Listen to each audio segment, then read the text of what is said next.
Coucou tout le monde, c'est Aimé et bienvenue sur La Ruche. Aujourd'hui dans cette nouvelle vidéo, on va discuter ensemble de la méta Tyrannide maintenant que j'ai pu l'explorer un petit peu plus au travers mes expériences de tournoi, mes expériences d'entraînement qui pour le rappel étaient dans le cadre de l'équipe de France 2023. Voir ensemble un petit peu ce que le codex propose. On a vu la revue, là ce sera vraiment une analyse méta de ce qui marche, ce qui ne marche pas. Et mon expérience de jeu avec les Tyrannides entre ce début de version. Donc on va voir ça ensemble, c'est parti.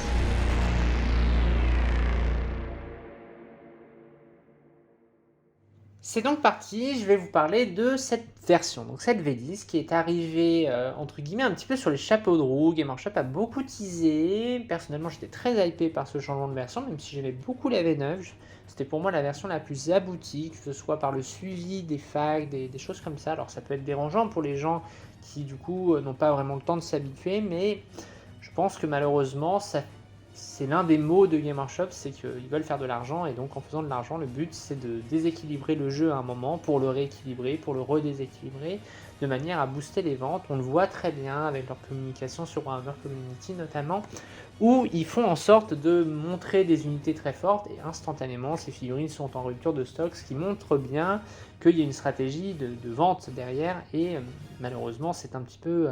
se battre contre vent et marée, d'espérer que Game Workshop ne fonctionne pas de cette manière-là. Au niveau de cette version, donc je l'attendais avec impatience, parce que je trouve que la nouveauté, la perspective d'avoir de nouvelles figurines tyrannides au vu du placement des tyrannides comme les grands méchants de la version, c'était quand même quelque chose de plutôt cool. Donc j'étais personnellement plutôt contente de voir cette nouvelle version arriver. J'étais également rassuré par le fait qu'on reste sur un jeu à la Warhammer, il ne s'agissait pas de drastiquement changer le jeu, que moi je trouvais très bon. Donc voilà, nouvelle version, moi personnellement j'étais très satisfaite de l'avoir arrivée. La version est arrivée, des belles choses, notamment cette espèce d'augmentation de l'échelle d'endurance qui rendait les véhicules, les monstres beaucoup plus difficiles à abattre finalement par des armes basées plutôt pour de la létalité sur l'infanterie. Donc ça différenciait vraiment les châssis monstres et les châssis plutôt basés sur de l'infanterie. Donc ça c'était plutôt intéressant parce qu'on l'a tous vu, notamment les Tyrannides, c'était très bien placé pour ça, c'est qu'on pouvait très facilement blesser des IK avec des Ormagones par exemple, en jouant une certaine Flottruche avec un certain pouvoir psy, c'était très facile d'avoir une faculté de blesser très facilement même des cibles avec des hautes endurances. Là aujourd'hui c'est plus possible, et dans un sens je trouve ça bien, savoir cette différenciation de la létalité, à savoir si vous voulez tuer des chars, il faudra pouvoir mettre de l'arme anti-char dessus. Donc ça c'est une bonne chose. On a eu ensuite la disparition du psy. Alors au début j'étais un petit peu inquiète, mais j'ai été un petit peu rassuré quand j'ai commencé à voir que c'était intégré dans les profils au niveau d'un équipement finalement. Donc ça c'était plutôt pas mal, j'ai trouvé que c'était intéressant d'avoir peut-être une simplification, et ça me paraissait plus simple à équilibrer. Pourquoi ? Parce que quand vous avez un profil avec une force, un dégât, une PA, c'est beaucoup plus facile à équilibrer que finalement des blessures mortelles qui vont être très peu impactantes sur certaines armées et au contraire désastreuses sur d'autres. Donc voilà, je trouvais la disparition des blessures mortelles en phase de psy plutôt bienvenue.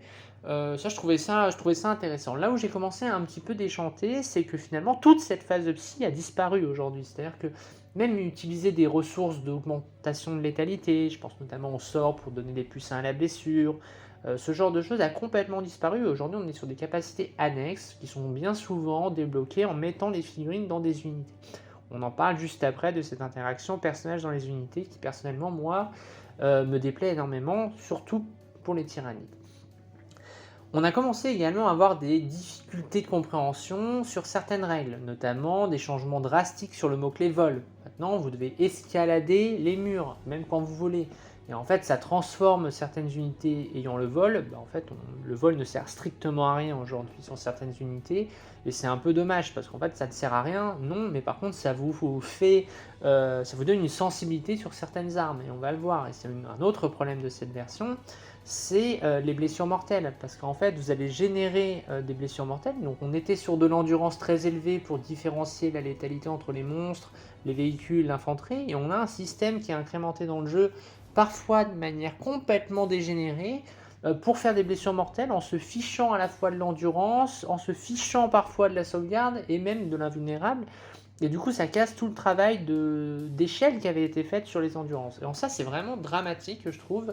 Alors, je pense que ça sera finalement corrigé, mais on aurait apprécié qu'après une certaine version V9 très aboutie en termes d'équilibrage, qu'on ne reparte pas sur du YOLO en ces débuts de V10. Donc, en ça, c'est quand même très décevant. L'interaction avec le corps à corps est quand même complètement buggée à l'heure actuelle. Alors pourquoi je dis ça? Je ne vais pas rentrer dans des schémas, dans des débats, mais il faut savoir que quand vous chargez aujourd'hui, vous n'êtes plus libre de vos mouvements.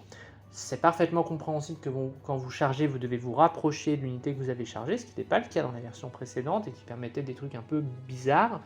Mais là aujourd'hui, on enlève complètement la possibilité du joueur d'agir normalement pendant les phases de combat, en tout cas les phases de charge. Et en ça, c'est quand même un peu dommage, parce que le corps à corps, c'était aussi la partie la plus tricksy, la plus, entre guillemets, la plus complexe, et aussi parfois où la précision faisait une différence entre deux joueurs. Donc ça avait un côté récompensant pour le joueur qui connaissait bien cette phase et qui savait l'exploiter. Aujourd'hui, on est quand même dans quelque chose de très mécanique, où parfois vous devez prendre des décisions, en tout cas faire des actions qui sont contre votre gré, et c'est quand même un peu dommage dans un jeu de stratégie, même si on peut imaginer que pris dans l'envolée de la charge, des unités feraient un peu n'importe quoi. Je trouve personnellement que c'est décevant. Là encore, c'est un avis personnel, d'ailleurs tout ce que je vais dire dans cette vidéo, c'est un avis personnel, mais je vous le partage, j'essaierai de l'argumenter et d'être un petit peu objectif, mais force est de constater que ce corps à corps me déplaît beaucoup. Par exemple, aujourd'hui, vous faites une charge, vous devez réussir par exemple un 3 ou un 4 à une charge, et bien vous faites votre 12, et bien vous pouvez être amené à sortir d'un objectif, voire pire, de carrément bloquer la charge sur une de vos autres unités, parce que si vous chargez par exemple avec 2 unités, une figurine unique finalement, et que vous devez mettre l'intégralité de toutes vos figurines autour, il y a des chances que l'autre unité à côté ne puisse pas engager du tout cette figurine là. Donc là aussi on se retrouve sur des choses un petit peu bizarres, et qui sont finalement purement aléatoires, et en ça c'est quand même très dommage. Et en plus, là où c'est encore plus dommage, c'est que les joueurs compétitifs, ces vilains, cherchent en fait à contourner la règle, et en fait par des systèmes de placement de figurines pour gêner la mise en contact d'autres, pour retrouver une forme de liberté de manœuvre. Personnellement, je trouve ça ridicule. On aurait mieux fait de rester sur cette phase de charge V9, qui était quand même très bien et qui était quand même assez permissive, plutôt que changer complètement le wording. Et en ça, moi je trouve que je ne m'y retrouve absolument pas dans le corps à corps aujourd'hui, et c'est aussi l'un des gros problèmes de cette version, c'est que le tir est clairement extrêmement simple quand le corps à corps est rendu extrêmement instable, notamment par ces mécaniques de charge un petit peu et de placement après celle-ci complètement sclérosées. On a vu ensuite arriver les scénarios. Alors là, les scénarios, moi j'ai entendu beaucoup de gens, c'était d'ailleurs partagé dans la communauté compétitive, que les scénarios avant étaient trop scriptés. Alors c'est vrai, effectivement, on avait parfois des jeux qui étaient orientés de manière très mathématique, en disant je prends ça, je fais ci, je fais ça, et je vais marquer tant de points, et mon adversaire, si je l'empêche de faire ça, je gagnerai. C'est vrai. Aujourd'hui, les scénarios sont très différents, très complexes, et à certains aspects très différents les uns des autres. La problématique, c'est qu'aujourd'hui, le moteur de jeu reste le même, c'est-à-dire que vous gagnez avec des primaires et des secondaires. Et la réalité est juste brutale, en tout cas, moi, c'est mon avis, c'est qu'en fait, la réalité, c'est que le jeu reste toujours le même. Il faut être sur des objectifs et empêcher son adversaire d'être sur les siens. Donc, ça veut dire quoi ça? Tout simplement, ça veut dire que les armées vont chercher à détruire l'armée adverse le plus vite possible. On a beaucoup d'exemples de parties qui se terminent dès le tour 3. Parce que globalement, il y a certaines armées qui n'ont juste aucun plan à mettre en place, juste avancer et vous tirer dessus, et vous déblayer à une vitesse telle que vous n'avez plus personne sur table au tour 3, et en fait le scoring après est terminé. Donc effectivement, c'est peut-être moins lisible, mais en tout cas, on a déporté une lisibilité de scoring face à une lisibilité de liste. À savoir que cette liste est ingérable, ou cette liste est trop optimisée pour détruire la liste en face, et malheureusement, et là c'est mon point de vue, le jeu de scénario n'a absolument rien apporté. On est peut-être là dans un aspect nouveau, où les gens trouvent ce côté rafraîchissant. Les cartes, c'est aussi rafraîchissant, mais ça existait déjà avant. Il n'y a rien de vraiment très nouveau. On est aussi dépendant d'un certain tirage de cartes, là aussi il faut accepter ça. Il y en a qui aiment, il y en a qui n'aiment pas. Là encore, je trouve que Game Workshop a fait un bon travail en permettant, dans un seul et même jeu, d'avoir deux manières de scorer. Ça, je trouve ça plutôt malin.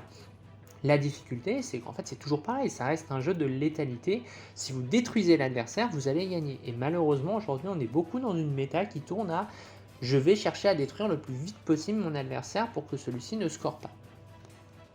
Enfin, il faut quand même le signaler, il y a des choses très bien dans cette version, notamment les interactions dans le tour adverse. Je trouve que les mécaniques d'Overwatch, de Rapid Ingress, certaines unités qui ont des facultés, comme les Thermagrantes par exemple, de bouger pendant le tour adverse, et tout ça c'est très sympa et ça dynamise la version, et je pense que c'est vraiment quelque chose qui a été amené par Game Workshop avec beaucoup de réussite, même s'il y a des choses probablement un peu trop fortes. Je pense que le Rapid Ingress notamment devrait peut-être être porté à 2 CP, mais là on est dans de l'ajustement.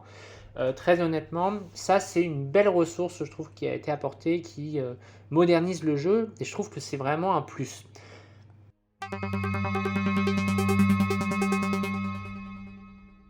Je vais vous parler maintenant de l'intégration des personnages dans les unités.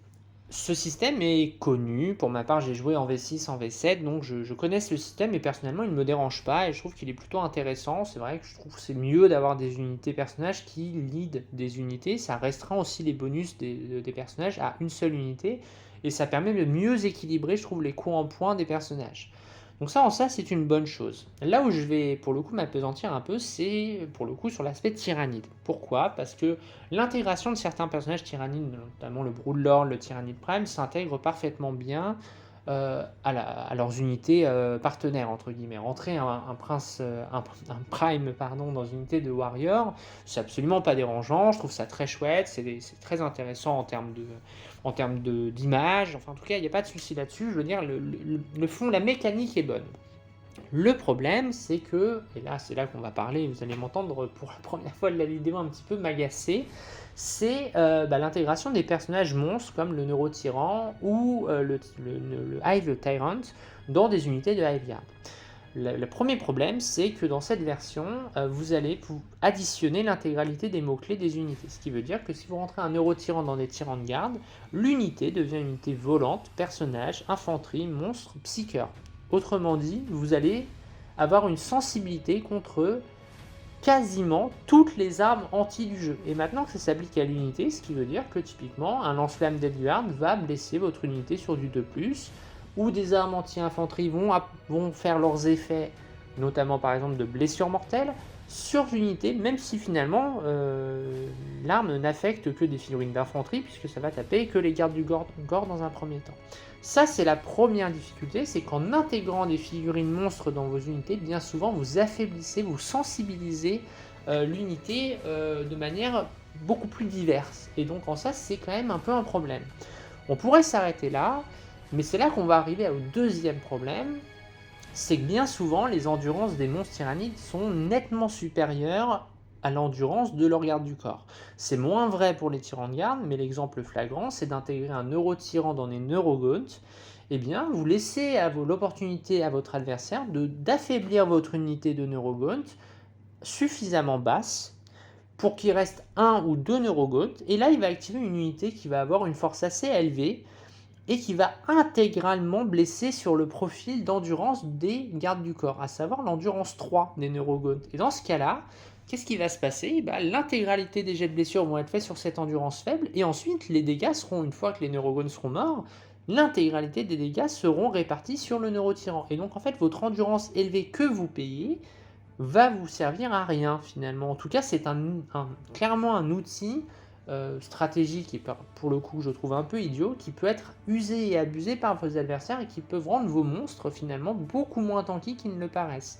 Donc ça, c'est un premier abus qui me paraît quand même un peu problématique et qui pourrait à mon sens être résolu par un lancement de gestes séquencés, c'est-à-dire qu'il me reste 3 neurogaunts, tant que ceux-là sont pas morts, je prends sur les neurogaunts et à partir du moment où les neurogaunts ne sont plus là, eh bien on blesse sur l'endurance du neurotyran. Et là, ce n'est pas comme ça que c'est wordé dans les règles, et ce n'est pas comme ça que c'est joué. Et donc vous comprenez bien toute la problématique de rentrer des personnages solides dans des unités relativement faibles. Là, je pense notamment en neurogaunt. L'autre problème, c'est l'intégration de personnages monstres dans des unités d'infanterie. Outre tous les problèmes de diversification de létalité qui vont s'appliquer à l'unité, L'autre problème, c'est la mobilité. L'infanterie va passer les murs, mais pas votre personnage qui lui reste monstre. Et donc du coup, vous allez vous retrouver à avoir des déplacements qui sont extrêmement compliqués à mettre en œuvre. En plus de ça, Game Workshop a entre guillemets sclérosé une fois encore les tailles des unités. C'est-à-dire qu'aujourd'hui, si vous voulez jouer des tyrans de garde, soit vous voulez jouer par 3 ou vous voulez jouer par 6, votre prince est extrêmement structurant, vous avez très envie de les jouer par 6, et du coup, quand vous additionnez un prince dans l'unité, vous passez à une unité à 7. Et le problème, c'est qu'à 7, vous avez aussi une cohésion qui doit être renforcée par la présence de deux figurines à proximité. Et là aussi, ça pose d'énormes problèmes en termes de déplacement sur table quand votre prince ne passe pas les déploiements. Donc là, voilà, là il y a un premier problème pour moi majeur de Tyrannide dans cette version, et là on parle même pas, on va parler tout à l'heure de l'équilibrage du codex, mais rien que ça, bah vous rentrez un capitaine Terminator dans des Terminators, vous n'affaiblissez pas drastiquement ni votre personnage ni votre unité. Vous n'entravez pas sa solution de déplacement.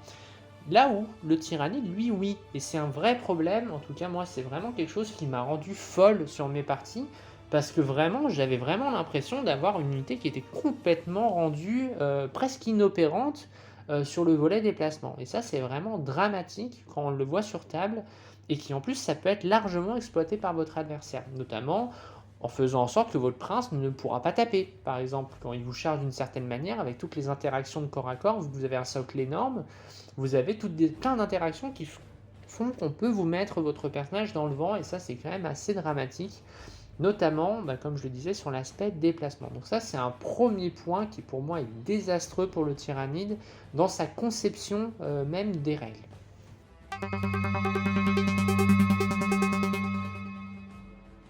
Je vais maintenant vous parler de l'index Tyrannide et mon ressenti avec ce codex. Ensuite, dans un deuxième temps, on parlera des quelques match-ups que j'ai pu faire et des difficultés auxquelles j'ai été confronté. Déjà, première chose, ce codex, moi j'en suis pour l'instant à une 15-20 parties peut-être en V10. Et globalement, ce qui en ressort, c'est que cette armée a été complètement dénaturée. Moi, je joue Tyrannide depuis 5 ans, donc depuis la V8. Et pour moi, les Tyrannides, ça a toujours été une armée nerveuse, polyvalente, qui avait un côté un petit peu résistant, mais qui avait un impact correct, un petit peu rapide. En tout cas, c'était une armée qui avait un côté nerveux, un côté véloce que je me plaisais beaucoup, et que je ne retrouve malheureusement absolument plus aujourd'hui. Et en ça, c'est quand même dramatique. La perte d'Advance et Charge dans le codex, modulo les Ormagaunt, pour moi, c'est quand même un raté complet de cette version, parce que là, on a vraiment retiré tout un volet stratégique au Tyrannide. Et en plus, aujourd'hui, ce qui en ressort, c'est quoi? C'est que c'est une armée de tir aujourd'hui. Vous allez jouer Tyrannide uniquement pour le tir, parce qu'on n'a pas d'unité de corps à corps impactante. Et j'insiste là-dessus, c'est dramatique, mais aujourd'hui, vous avez des figurines blindées de griffes de crocs qui ont 0 impact au corps à corps. C'est dramatique. Ou alors voilà, je parle surtout des Genestealers qui ont très peu de solutions pour le rejoindre. Donc c'est quand même un petit peu déconcertant pour des gens qui ont joué Tyrannide depuis longtemps et qui se retrouvent un petit peu perdus. En tout cas, moi vraiment, je ne retrouve pas les saveurs que j'avais quand j'ai joué depuis plusieurs années à travers plusieurs versions cette armée. Et malheureusement, je ne retrouve pas l'armée qui me plaît à jouer. Et c'est quand même un peu traumatisant pour moi. L'autre chose qui me pose un vrai problème, c'est la disparition de cette phase de magie. C'est-à-dire qu'aujourd'hui, même si effectivement on retrouve certaines létalités, j'ai aucun problème avec les zoanthropes qui tirent désormais. Hein. J'ai vu la V7, donc je me rappelle très bien des zoanthropes qui tiraient de cette manière-là à l'époque. Donc en ça me choque pas. Mais je trouve ça désastreux déjà d'une part que l'ombre dans le warp n'ait plus du tout d'interaction avec l'adversaire sur le côté psychique. J'aurais aimé que ça donne... Ah bah tu utilises de la magie, bah attention, voilà, ça on l'a perdu un peu comme avant, c'est un peu dommage, je trouve que ça retient une identité au Tyrannide, mais à la limite, bon, j'accepte. On a l'ombre dans le warp qui fait un autre effet, dont on a déjà parlé, pourquoi pas. D'ailleurs cet effet-là, on peut en parler, c'est globalement un effet qui est bon, mais qui a un problème, c'est que ce n'est pas certain, c'est-à-dire que vous allez l'utiliser. Alors oui, dans certains cas, ça va être impactant, mais de toute façon, ce n'est qu'un tour. Donc là, c'est là que c'est quand même un peu le problème. L'autre chose, c'est que vous avez très souvent envie de le faire au tour 2 ou au tour 3, et c'est au moment où l'adversaire arrive des réserves. Et du coup, s'il rate les jets impactants, il pourra réagir pour la reprise d'objectifs, notamment via l'arrivée des réserves, qui elles ne seront pas Battle Shock. Donc en ça, c'est quand même assez décevant sur cette règle d'armée, même si ça m'est arrivé en partie de casser littéralement un plan de jeu pour mon adversaire à certains moments, mais ça reste toujours très aléatoire, donc c'est-à-dire que je ne le prends pas en compte, et si ça se passe, si ça arrive, je suis très contente, mais je n'ai pas pu capitaliser dessus. L'autre problème aujourd'hui du Tyrannide, c'est que je trouve que globalement tout a été nerfé.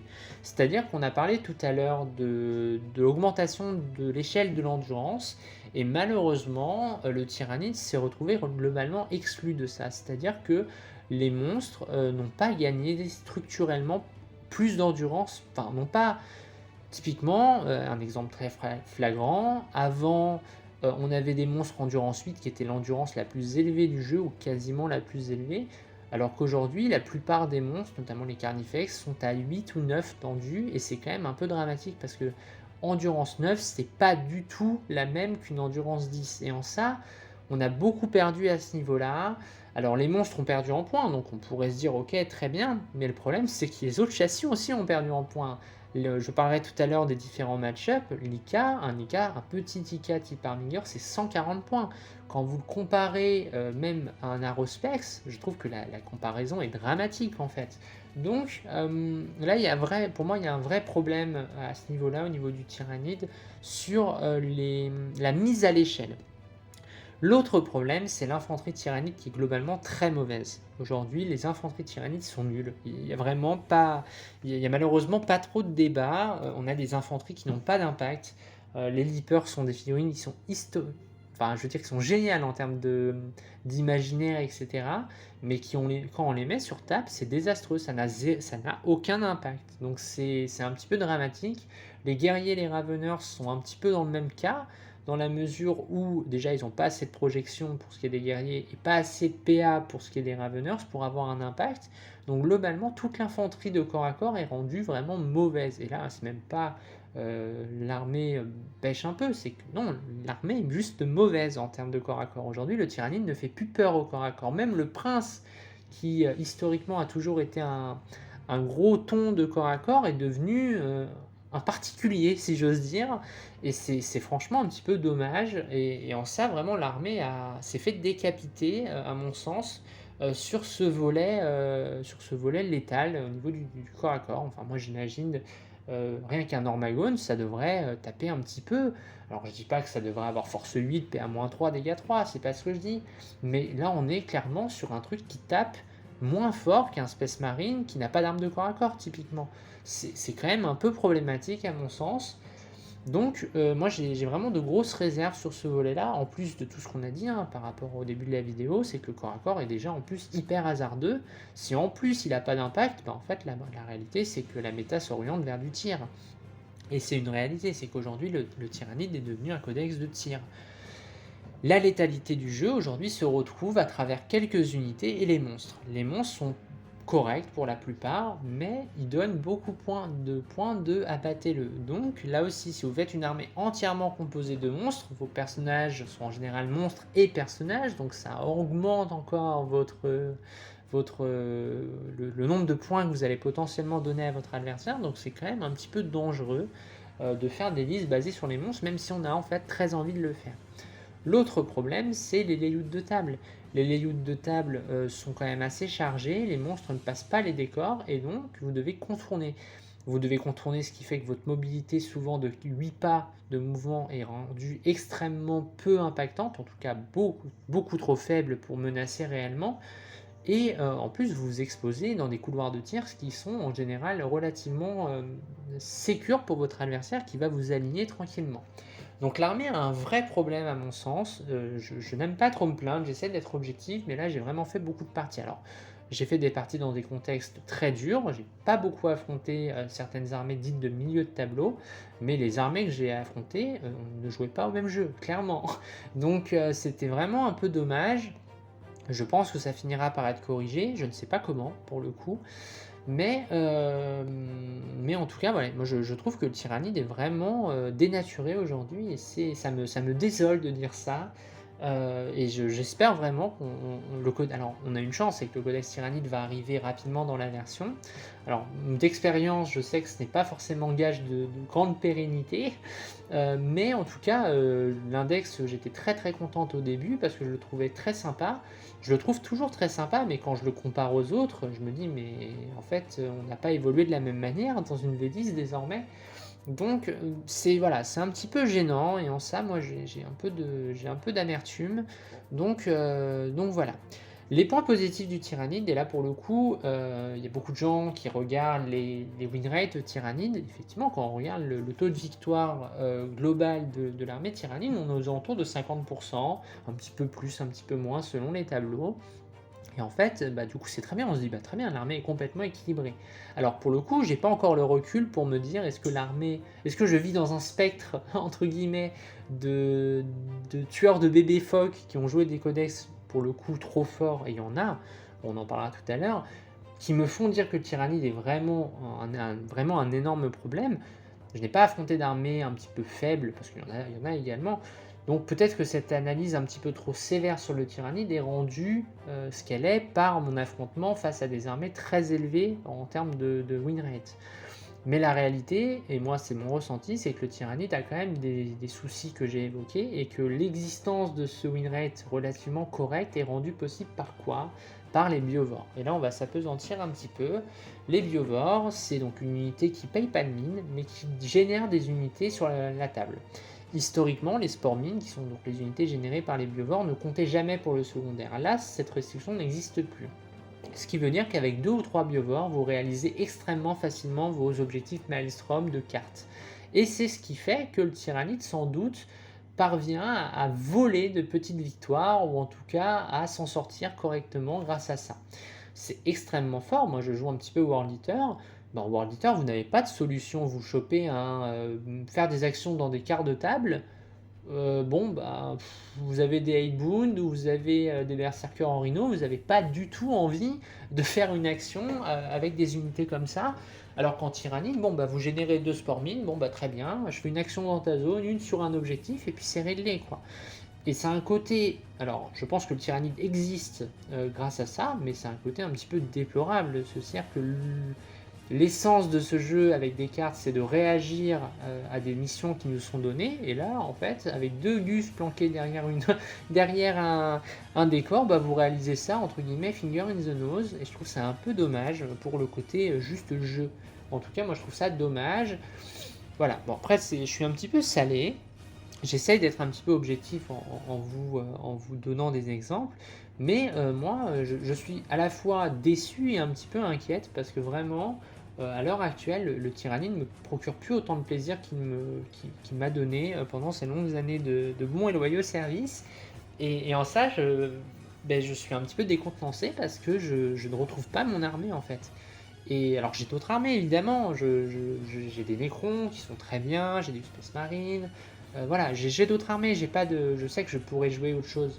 Mais la version me déplaît globalement, et en plus de ça, le fait de me sentir obligé d'abandonner potentiellement des tyrannides pour jouer à un niveau élevé m'inquiète au plus haut point. Après, je le redis, et là c'est encore le warning, j'ai affronté que des gens d'un excellent niveau avec des codex nettement supérieurs aux tyrannides, et peut-être que ce spectre-là, cette espèce d'effet d'optique est rendu trop important par rapport à ce qu'il est réellement. Peut-être que si j'avais affronté des Urukari, des orques, même si les orques ont l'air assez costauds, mais en tout cas, si j'avais affronté des armées plus bas, peut-être qu'on jouerait au même jeu. Là, clairement, on va en discuter tout de suite, mais quand on affronte de l'Ika, du Necron, de l'Eldar, on ne joue clairement pas au même jeu.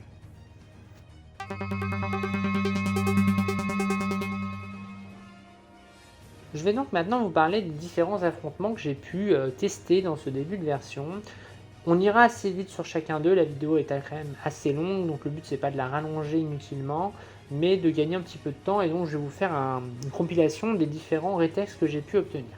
On va commencer par le Space Marine. Alors le Space Marine, le problème c'est le Out of the Moment, qui est donc la règle un petit peu générique du Space Marine, qui intègre une full reroll des touches et des blesses sur l'une de vos unités. Et ça c'est très gênant parce que ça va permettre au Space Marine d'optimiser vraiment sa destruction, bien souvent sur des unités clés, notamment le pack du Prince ou typiquement les packs de zoanthropes qui vont se faire démonter. Le Space Marine a aussi accès à des tireurs loss très stables qui, pareil avec Out of the Moment, vont facilement détruire vos biovores ou ce genre de choses. Et moralité, vous allez vous retrouver à devoir avancer sur la table et à la confrontation entre guillemets un petit peu frontale avec le Space Marine, vous allez perdre. L'autre difficulté, c'est que le Space Marine a accès à un stratagème qui dégraisse votre perforation d'armure de 1. Et quand le Space Marine, j'ai tendance à jouer des Terminators en 2+ de sauvegarde qui combattent à la fois le couvert et cette règle-là, ça devient très compliqué de les sortir parce qu'un Terminator va ignorer la PA -1, -2 et conservera une sauvegarde à 3+ sur la PA -3, ce qui est quand même assez dramatique. Donc tout ça fait que c'est quand même assez compliqué comme match. Il y a des armées aussi un petit peu plus, on va dire un peu plus lourdes, basées. J'ai notamment affronté une liste avec des DA, donc des Dark Angel avec beaucoup de Terminators. C'est plus long à tuer maintenant, à la saturation, si vous arrivez à faire sauter le couvert. Bon, on a une létalité qui, même si elle est un petit peu en pente descendante, vous arrivez un petit peu à exploiter ça. Mais c'est toujours un petit peu compliqué. En tout cas, le Space Marine, pour moi, c'est un match qui reste compliqué. On va maintenant parler des Thousand Sons. Les Thousand Sons, c'est une armée qui est très forte aujourd'hui, mais qui a un skill cap relativement élevé. Donc, c'est-à-dire que la différence entre un joueur qui joue à la perfection et un joueur qui débute sera absolument énorme. Vous n'aurez vraiment pas l'impression de jouer la même armée en fonction de la qualité de votre adversaire, si j'ose dire. Et moi, j'ai affronté des joueurs qui, forcément, en début de version, n'étaient pas, à mon sens, aussi affûtés qu'ils auraient pu l'être. Mais c'est une version qui a un skill cap, comme je disais, extrêmement élevé. Le rétex, entre guillemets, la moralité sur cette armée, c'est quoi? C'est que j'ai l'impression que le Tyrannide a une source très intéressante sur cette armée, c'est l'ombre dans le warp. Parce que les unités qui sont Battle Shock ne génèrent pas des points de cabale. Et les points de cabale servent ensuite à être utilisés pour générer des effets assez forts. Donc en ça, l'armée est quand même assez forte. L'autre truc qui est intéressant, c'est que le Tyrannide, les monstres, ont pas mal d'endurance, donc ils arrivent quand même à écranter un petit peu la saturation, qui va profiter très fort de cette annulation de PA, enfin de cette annulation de sauvegarde plutôt, et donc vos endurances assez élevées ont tendance à vous prémunir un petit peu. Alors pas totalement, mais ça vous prémunit correctement quand même. Donc ça c'est plutôt pas mal. Ensuite au corps à corps, c'est une armée qui tank pas beaucoup pour le coup, donc là il y a moyen vraiment de lui rentrer dedans au corps à corps et de lui expliquer un peu la vie. À ce niveau-là, notamment les zoanthropes font quand même assez mal au tir, l'exocrine aussi. Attention aux zoanthropes, qui a un stratagème assez immonde qui peut vous faire tuer vos zoanthropes lorsque vous tirez sur des Thousand Sons, donc là aussi c'est quand même très très chiant. Donc il faut faire attention à ça. Je dirais que c'est un match qui se joue, mais qui va vraiment dépendre du niveau de jeu des deux joueurs, pour savoir si vous arriverez à optimiser au maximum vos ressources et si votre adversaire pourra faire de même. Donc j'ai l'impression que c'est un match qui est compliqué, mais qui reste peut-être envisageable pour le Tyrannide. Ensuite, le World Eater. J'ai affronté une seule armée World Eater. Il se trouve que c'est une armée que j'ai regardée. L'armée a un problème au niveau du scoring, à mon sens. C'est une armée qui va avoir vraiment du mal à exploiter des secondaires autres que ceux de létalité et autres que ceux finalement des fixes. Parce que dès que vous allez avoir du Maelstrom, vous allez avoir assez peu de flexibilité tactique pour aller à tel endroit ou réaliser telle mission si ça ne va pas dans votre plan de jeu, à savoir tuer des gens. Donc c'est une armée que moi j'ai affrontée, c'est une base de Angron qui pouvait revenir en permanence avec 2 princes démons et plein de cultistes. La saturation du Tyrannide m'a permis de lui faire quand même relativement mal, de réussir à tuer Angron tout en réussissant aussi à me débarrasser de la masse de cultistes, mais ça reste un match qui est quand même très dépendant du retour d'Angron. Si Angron revient une fois, ça va. S'il commence à revenir 2 ou 3 fois, là par contre ça change totalement le match-up, parce que la ressource que vous devez mettre sur lui pour le gérer, en fait pose problème après pour récupérer la table au niveau des cultistes. Il faut savoir que les cultistes ont une invulnérable à 4 donnée par les princes et un fin open à 5 donné par la dîme 200. Donc là on a quand même quelque chose en termes de résistance qui est autrement plus résistant que l'humble cultiste qu'on pouvait imaginer. Le SMC, pour rester dans le chaos, c'est une liste que j'ai affrontée au Silver GT. J'ai affronté une liste avec beaucoup d'oblitérators et la réalité c'est que les oblitérators ont une létalité absolument effarante et ça détruit littéralement le tyrannide trop vite. Par contre, je n'avais pas de biovore à ce moment-là et je pense que les biovores m'auraient pas mal aidé pour justement ne pas prendre de risque, de rester dans ma zone de confort en mode ok, tes oblites sont posés, ils m'ont fait mal, maintenant je vais faire en sorte que tu me tires beaucoup moins dessus et par contre je vais continuer à faire mon maelstrom de manière à ce que moi je fais mon maelstrom en étant caché avec mes biovores quand toi tu vas devoir prendre des risques et peut-être que je pourrais te sanctionner. Donc faudra voir, je pense que c'est un match qui s'envisage. Là encore, ça dépend pas mal de la manière dont votre adversaire va utiliser ses oblitérators, mais c'est une unité qui est extrêmement forte, extrêmement dure à détruire. Donc tout va beaucoup dépendre de leur utilisation. Mais j'ai eu l'impression qu'il y avait quand même un match, même si effectivement la partie, je l'ai perdue. Je pense qu'il y avait vraiment probablement des choses mieux à faire avec l'intégration des biovores. Le IK et le RK. Alors c'est deux armées différentes mais qui face aux tyrannides, malheureusement la conclusion est sans appel, c'est des armées que vous n'arriverez pas à tuer. Pour vous donner un ordre d'idée, avec 2000 points d'armée dont je vous parlerai tout à l'heure en fin de vidéo de la constitution de mes armées, vous n'arrivez pas à tuer les IK. Malheureusement, en mettant toute votre ressource offensive sur un IK, et je parle des Armingers, donc des figurines à 150 points, il n'est même pas sûr que vous arriverez à en sortir un par tour. C'est dramatique, honnêtement, c'est vraiment dramatique. Je ne comprends pas que le tyrannide n'ait aucune ressource de létalité sur des endurances 10 ou plus, et c'est vraiment catastrophique parce que vous n'arrivez pas à vous en dépatouiller. La grosse difficulté, c'est que c'est une unité, le Harminger, qui va bouger très bien, qui va taper correctement et tirer très bien également, tout en ayant un OC de 8. Donc en fait, l'unité va simplement se poser sur le milieu de table et va scorer son primaire de manière en fait un petit peu automatique. Et vu que vous n'arrivez pas à les détruire suffisamment vite, la partie est enterrée sur le primaire assez rapidement. L'RK est plus fragile, donc vous arriverez à vous en débarrasser probablement un peu mieux. Maintenant, même si vous arrivez à en sortir 2 par tour, vous aurez vraiment beaucoup de difficultés à concurrencer la dizaine de petits IK qui sont sur la table. Et en fait, la conclusion est un petit peu la même.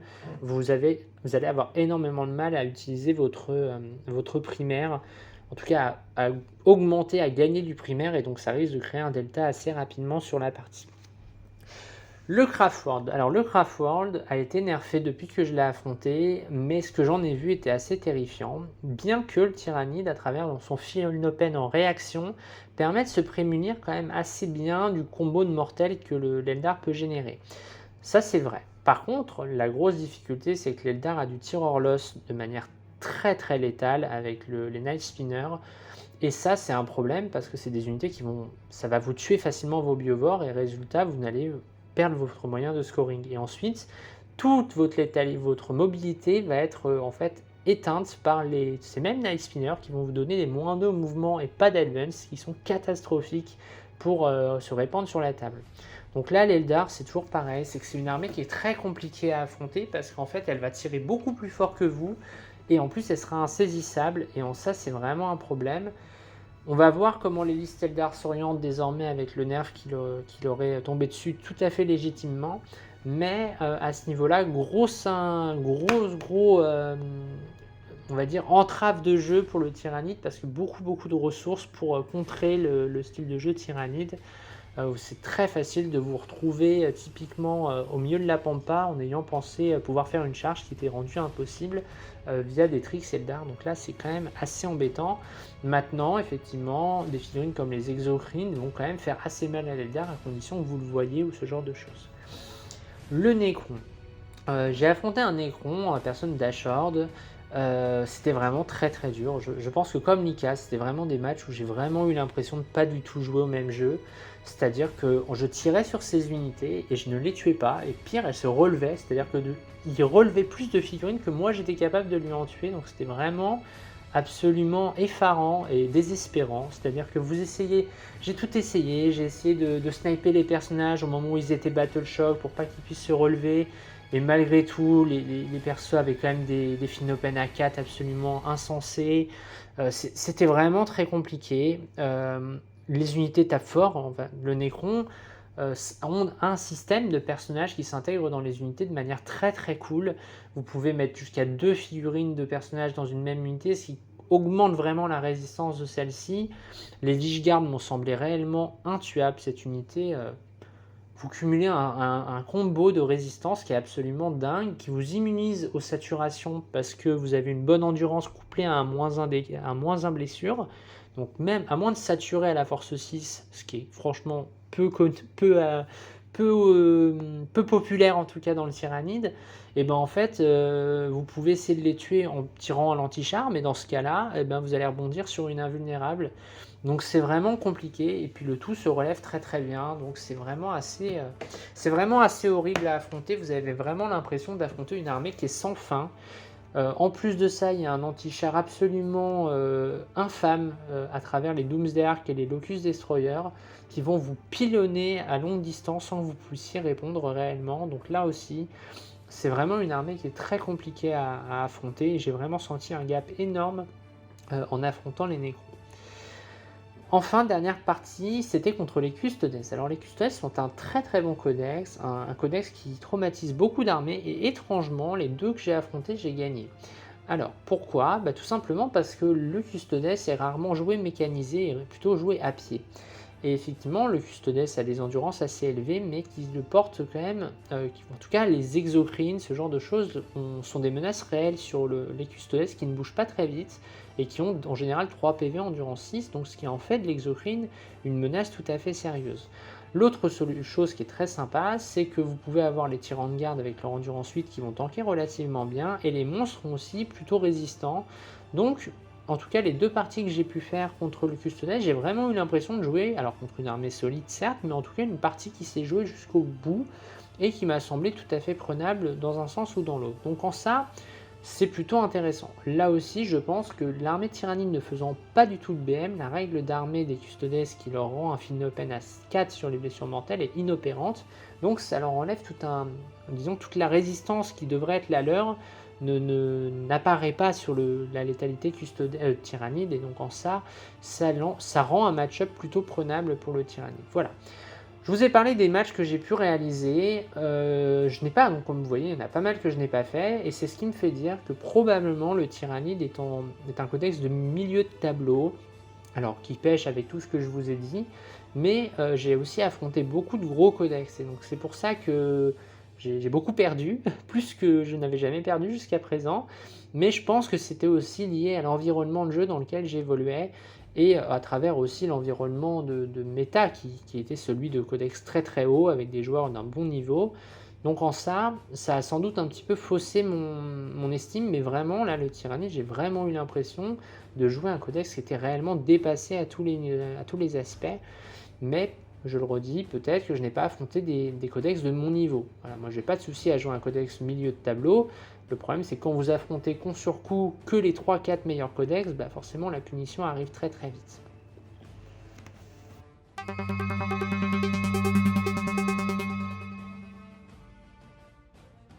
Maintenant qu'on a dit tout ça, je vais vous parler un petit peu du codex tyrannide, en tout cas de l'index tyrannide, et vous dire en quoi ce codex est performant, en quoi il ne l'est pas, qu'est-ce qui peut être fait, qu'est-ce qui ne marche pas, etc.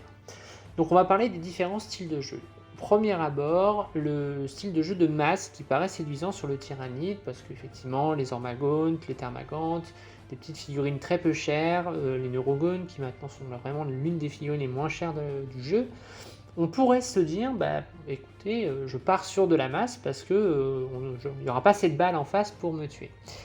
Globalement, ça ne fonctionne pas à cause de 2 raisons. La masse, ça fonctionne dans ce jeu en général si ça cumule, ou au moins si on est en présence d'une masse qui comporte au moins 2 qualités. Ces 2 qualités, c'est soit l'hyper-résistance, soit au moins la faculté de destruction. Et malheureusement, le Tyrannide ne cumule ni l'un ni l'autre, donc la masse est rendue inopérante de mon point de vue à ce niveau-là. Pourquoi ? Parce que vous aurez largement des possibilités d'aligner 200 figurines par exemple. La problématique en Tyrannide, c'est que ces figurines-là ont très peu d'impact, donc ça va être du PV tampon, mais ça sera exclusivement ça. Or, dans ce jeu, il faut pouvoir être capable de déblayer des objectifs On a aujourd'hui des figurines dans le jeu qui comptent pour 3 sur les objectifs, on pense notamment aux Custodes ou à des Terminators avec des bannières, et dans ce cas-là, si vous avez des unités qui comptent comme 30 sur des objectifs, même la masse à 120 figurines, il va falloir réellement pouvoir l'optimiser, et c'est pas toujours le cas. Donc en ça, il y a déjà un petit problème. L'autre problème, au-delà de la létalité, c'est que le tyranide n'a pas disons, une appétence de résistance absolument faramineuse. Ça va aussi avec la notion d'agression, si j'ose dire. C'est évidemment, si vous avez une agression correcte, vous pouvez vous passer d'une certaine défense. On a un petit peu la même chose avec les unités de cultistes SMC qui profitent de buffs défensifs corrects et qui cumulent aussi une létalité tout à fait honnête, là où le Gaunt n'a pas cette létalité. Donc, problème à ce niveau-là. Il est possible de jouer de la masse dans un cadre un peu plus amical. La critique qui est faite ici, c'est évidemment une critique très compétitive. Le problème des Gaunts, c'est que vous allez pouvoir superposer des buffs défensifs importants dessus. On pense au Finopen via le stratagème, le -1 touche des Vénanthropes, le couvert, un Finopen, une invulnérable à 6. Donc on a quand même des buffs corrects, mais on est très très loin des buffs qui sont un petit peu méta à l'heure actuelle. On peut penser notamment aux listes World Eater basées sur des Jackals qui cumulent à la fois une invulnérable à 4, un Finopen à 5 et une létalité au corps à corps qui est loin d'être déconnante, et en tout cas qui est à des années-lumière de celle des Ormagaunt et des Termagant. Donc à ce niveau-là, pour moi, la masse tyrannide ne fonctionne pas. Le Tervigon, qui est aussi un petit peu l'élément central d'une liste de masse, a la problématique d'avoir une endurance que de 11, qui n'est pas suffisant pour tanker les gros tirs anti-char qu'on retrouve notamment avec la force 12 dans pas mal de codex. On pense au canon laser, ce genre de choses sont force 12, donc avoir une endurance de 11 vous fera blesser de la même manière qu'une endurance 7 qui est très mauvaise. Donc en fait, c'est vraiment compliqué d'exploiter ce style de jeu en tyrannide. On va maintenant parler du gameplay basé sur les monstres. Alors évidemment, les monstres tyrannides, c'est très séduisant. Le codex tyrannide est un codex de monstres, donc évidemment, c'est tentant pour beaucoup de joueurs de partir là-dessus. C'est quelque chose d'assez intéressant dans ce codex, c'est que les monstres sont relativement bons. L'exocrine est excellente, le Malceptor est très bon, le Tyrannofex est très bien, les princes le sont tout autant. Bref, les châssis de monstres sont pour la plupart très corrects et ont un coût en points presque bon marché. La difficulté en revanche, c'est que ce sont des figurines qui ont assez peu de résistance. En définitive, vous n'avez pas d'invulnérable, vous ne pouvez compter que sur votre nombre de PV de profil, vous pouvez avoir un Finopen, évidemment, il faudra avoir le relais synapse pour l'optimiser. Voilà, en tout cas, ce sont des monstres qui sont bons, les coups en points sont corrects, mais ils ne sont pas du tout intombables, loin de là. Vous n'avez pas les mécaniques de résistance d'un Ika, vous n'avez pas la projection d'un Ika, et vous n'avez surtout pas l'OC des Ika, et en ça, c'est un petit peu la problématique, c'est qu'aujourd'hui, un monstre à OC3, vous faites reprendre l'objectif par pas grand-chose, quoi. Donc c'est quand même assez gênant sur une macro de partir exclusivement sur des monstres. L'autre difficulté, c'est les layouts de table. Moi, je joue en WTC, et les tables sont relativement très chargées. La difficulté dans tout ça, c'est qu'il est très facile pour un de vos adversaires de se placer derrière des murs, vous attendre, une fois que vous approchez à une distance menaçante, il passe de l'autre côté du mur et il vous contourne, et en fait il fait une espèce de chat et souris avec vous, et c'est déjà très agaçant, mais en plus c'est clairement un excellent contre aux listes de monstres. Donc en ça, il faut quand même être très attentif sur ce gameplay-là, d'où je pense une plus-value à jouer un petit peu des choses un petit peu hybrides, avec peut-être des monstres assez pesants, mais des unités rapides autour pour pouvoir justement attraper ces unités un petit peu volatiles. Donc en ça, il faut faire attention.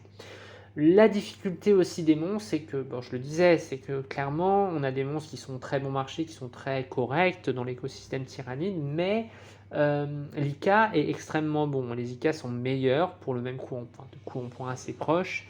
Les IK sont nettement meilleurs, plus résistants, plus présents sur table par rapport à l'OC, plus létaux au corps à corps, au tir, etc.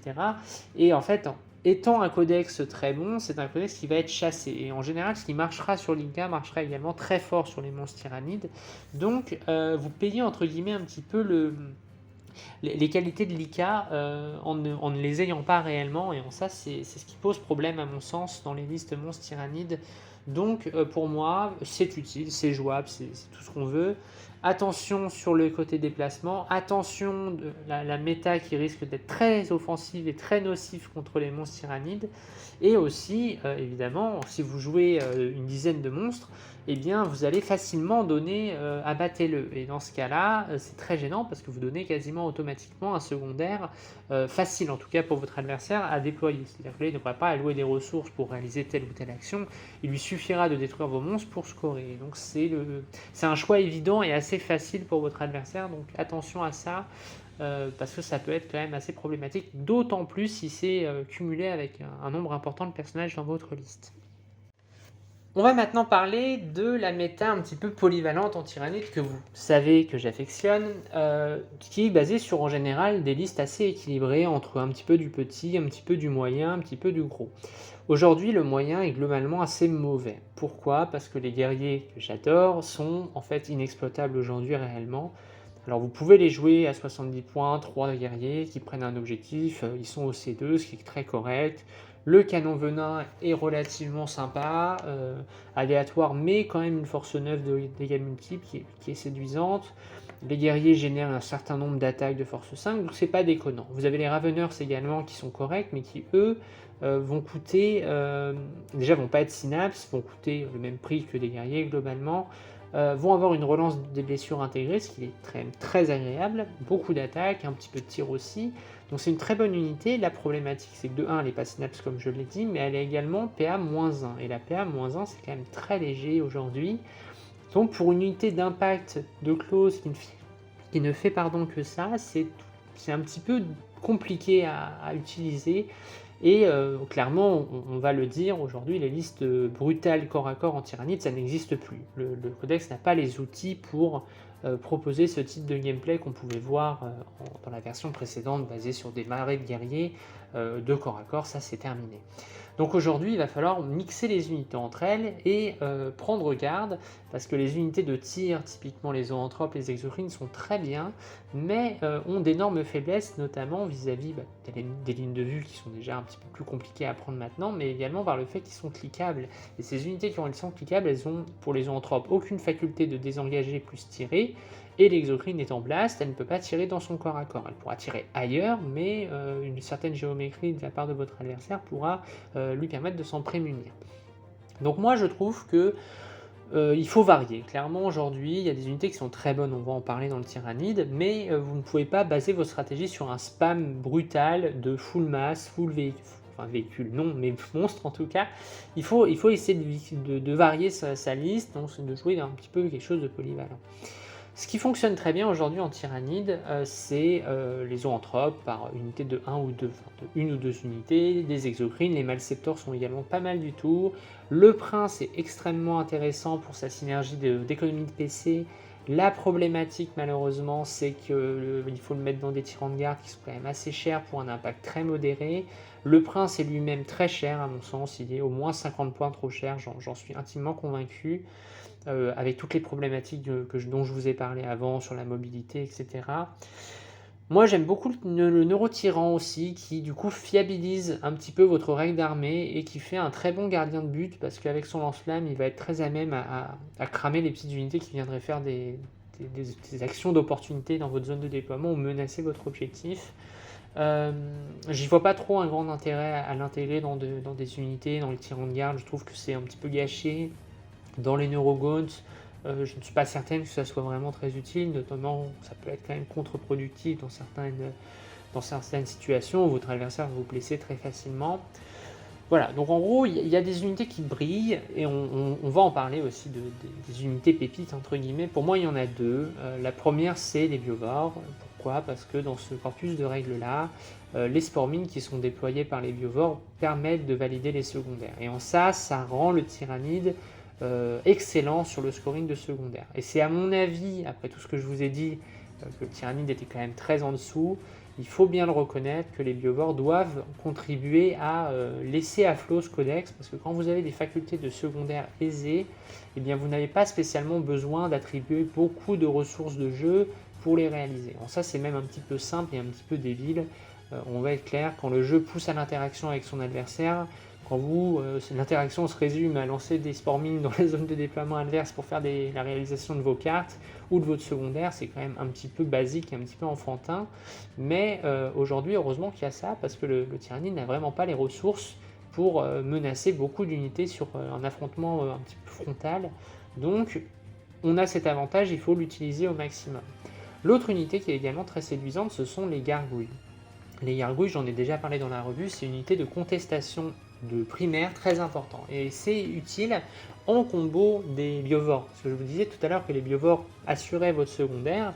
Pour gagner une partie, si votre secondaire est assuré, vous avez juste à réaliser correctement votre propre primaire et de d'unifier le primaire adverse. Et en ça, les gargouilles sont quand même assez extraordinaires dans leur faculté de projection pour aller poser leurs petites ailes sur les objectifs adverses pour empêcher votre adversaire à sa phase de commandement suivante de scorer les points sur lesquels il avait capitalisé en se plaçant sur des objectifs. Donc ça, c'est quand même quelque chose d'assez...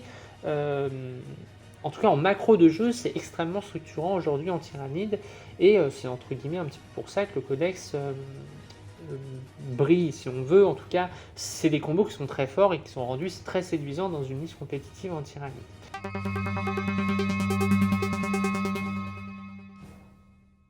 Voilà, je vous ai dit un petit peu tout ce que je voulais vous dire dans cette vidéo un petit peu méta sur le tyrannide. Je vais m'arrêter un petit peu sur ce que je vous ai dit. Alors déjà, la première des choses, c'est que j'ai été un petit peu salé sur cette vidéo.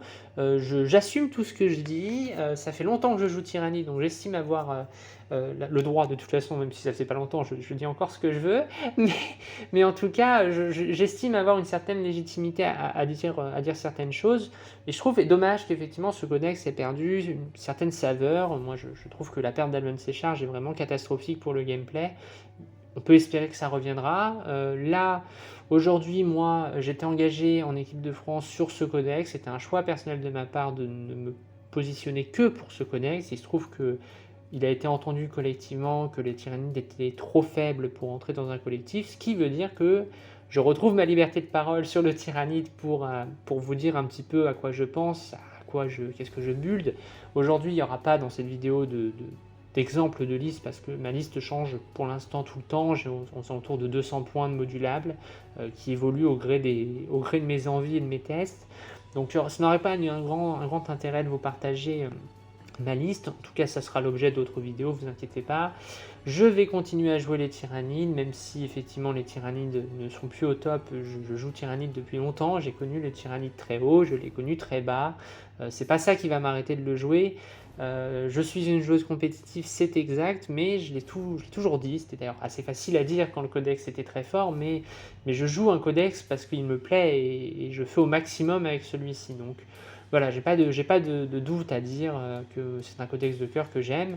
Un codex de cœur, on l'aime quand il est au top codex et on le soutient quand il est un petit peu en difficulté, ce qui est le cas aujourd'hui à mon sens.